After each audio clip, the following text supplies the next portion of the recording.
देखिए आपके घर के बाहर एम्बुलेंस आई है। गायत्री भागती हुई दरवाजे पर आती है। तभी उसकी बहू चांदनी को एम्बुलेंस से बाहर लाया जाता है। हे भगवान, ये मेरी बहू को क्या हो गया? एक्सीडेंट हो गया माँ जी। अरे लेकिन ये कैसा एक्सीडेंट है? चोट तो कहीं नजर नहीं आ रही।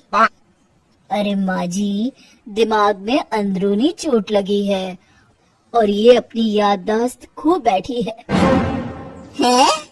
मेरी बहू याददाश्त खो बैठी है? अब क्या होगा? आप फिक्र मत करिए, बस इनका अच्छे तरीके से ख्याल रखिए। मैंने दवाइयाँ दे दी हैं, अब मैं चलता हूँ। अगले दिन, अब तेरी तबीयत कैसी है बहू? बहू? किसकी बहू? हम भैरवगढ़ के ठाकुर विक्रम सिंह की बेटी रूपवती हैं। हम एक राजकुमारी हैं और तुम हमारी दासी हो बुढ़िया। अरे बेटा विशाल, बहू कैसी बहकी बातें कर रही है। अरे कुछ मत पूछो माँ, रात को मुझसे अपने पैर दबा रही थी। सर पर चोट लगने की वजह से इसका दिमाग पूरी तरह खराब हो गया है और ये अपने आप को राजकुमारी समझ रही है। तभी वहाँ चांदनी आ जाती है। तुम दोनों यहाँ क्या खुसुर फुसुर कर रहे हो? कहीं तुम दोनों मिलकर हमारे खिलाफ कोई षड्यंत्र तो नहीं रच रहे हो? हम तुम्हारा सर तलवार से उड़वा देंगे, समझे? अरे नहीं नहीं राजकुमारी जी, हम तो आपकी सेवक हैं। भला हमारी इतनी हिम्मत? कहिए, आपने यहाँ हॉल में आने का कष्ट कैसे किया? हमें बहुत भूख लगी है। ए दासी, जल्दी से हमारे लिए भोजन का प्रबंध करो। आज हम शाही कबाब खाएंगे। विशाल अपनी माँ को चांदनी की बात मानने के लिए इशारा करता है। ठीक है राजकुमारी जी, मैं अभी आपके लिए भोजन लेकर आती हूँ। इस तरह विशाल और उसकी माँ ना चाहते हुए भी चांदनी की जी हजूरी में लगे रहते हैं। लाओ माँ, जल्दी से मेरा टिफिन दो, मुझे देर हो रही है। अरे ठहर जा, जरा दम तो लेने दे मुझे। सारे घर का काम मुझे अकेले को करना पड़ता है। तेरी बीवी तो राजकुमारी बनी बैठी है, सारा दिन हुक्म चलाती रहती है। अरे माँ, मेरा भी तो यही हाल है। फिलहाल तुम मेरा टिफिन दे दो, मैं चला। रुको, कहाँ जा रहे हो? अरे मर गया रे, ये कहाँ से आ धमकी? आज हमारा जुहू चौपाटी घूमने का मूड है और हमें अपने लिए नई साड़ियाँ भी खरीदनी है। चलो जल्दी से अपना वाहन निकालो और हमें ले चलो। अरे अब तो मैं गया काम से। अगर आज मैं वक्त पे ऑफिस नहीं पहुंचा तो मेरा बॉस मुझे नौकरी से निकाल देगा। मरता क्या न करता। आखिरकार विशाल चांदनी को घुमाने ले जाता है और चांदनी अपने लिए ढेर सारी शॉपिंग भी करती है। ए दासी, टीवी पर कपिल शर्मा के आने का समय हो गया है, जल्दी से टीवी शुरू करो। अरे वाह, कपिल शर्मा तुझे याद है, बाकी कुछ याद नहीं। बहुत तो बड़ी चालू लगती है, अपने फायदे की हर चीज तुझे याद रहती है। मैं तो तेरी इस अजीब बीमारी से परेशान हो गई हूँ।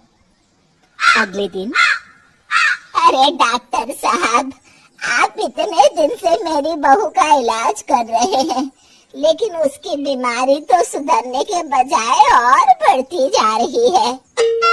अरे माँ जी, ये दिमागी बीमारी है। बेचारी की याददाश्त चली गई है, वापस आने में थोड़ा वक्त तो लगेगा ही ना। गायत्री डॉक्टर से बात कर ही रही होती है कि तभी उसकी पुरानी सहेली शीला वहाँ आ जाती है। शीला को देख अचानक डॉक्टर घबरा जाते हैं।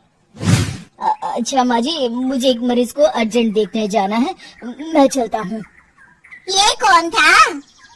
अरे अब क्या बताऊँ शीला, एक एक्सीडेंट में मेरी बहू की याददाश्त चली गई है। ये डॉक्टर उसका इलाज कर रहा है। ये डॉक्टर कब से बन गया?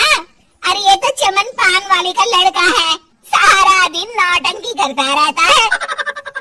अच्छा तो ये बात है, अब मैं समझी। मेरी बहू और ये पान वाले का लड़का दोनों मिलकर मुझे बेवकूफ बना रहे थे। चल तू मेरे साथ। गायत्री शीला को एक बड़ा सा डंडा हाथ में देकर अपनी बहू चांदनी की कमरे में ले जाती है।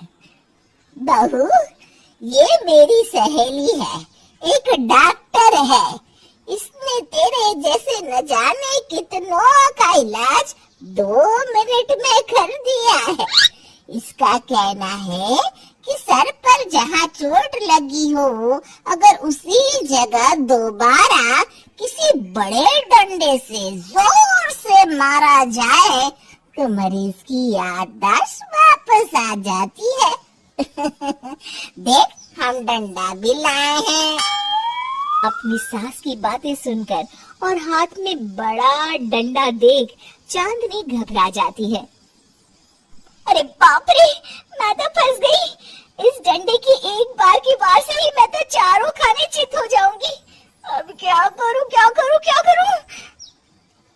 लेकिन गायत्री, डंडा सर पर ठीक उसी जगह लगना चाहिए जहाँ चोट लगी है।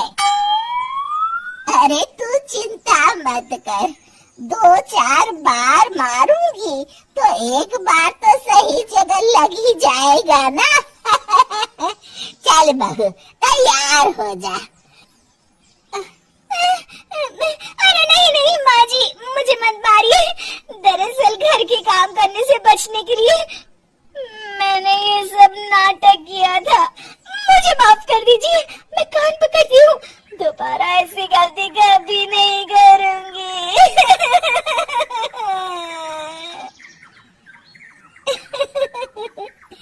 क्यों दोस्तों, कहानी कैसी लगी हमें जरूर बताइएगा।